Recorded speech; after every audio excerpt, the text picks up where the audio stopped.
Praise the lord. హల్లెలూయా. ఈరోజు దేవుని వాగ్దానము పరిశుద్ధ గ్రంథము నుండి కీర్తనల గ్రంథము 32వ అధ్యాయము 2వ వచనం. యెహోవా చేత నిర్దోషి అని ఎంచబడినవాడు ధన్యుడు, ఆత్మలో కపటము లేనివాడు ధన్యుడు. ఆమేన్. హల్లెలూయా. ప్రియ సహోదర సహోదరి, దావీదు మహారాజు గారు వాక్యము ద్వారా తెలియజేయుచున్నారు. దేవుని నమ్ముకొని ఆయన చిత్తానుసారంగా వాక్యానుసారంగా జీవించేవారు, దేవుని నమ్ముకుని ఆయన బాటలో నడిచేవారు, బాప్తిస్మ పొంది రక్షింపబడి ప్రతి వారము ఆరాధనలో పాల్గొనేవారు కపటముతో ప్రవర్తించకూడదు. ఆత్మలో కపటము ఉండకూడదు.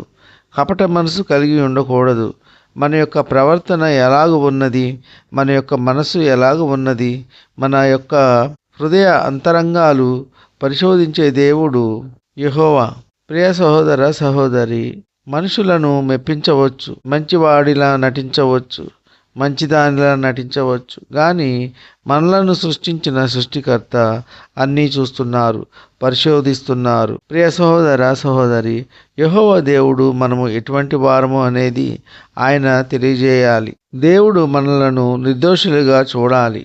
మనము నిర్దోషులుగా దేవుని దృష్టిలో కనపడాలి, మనుషుల దృష్టిలో కాదు.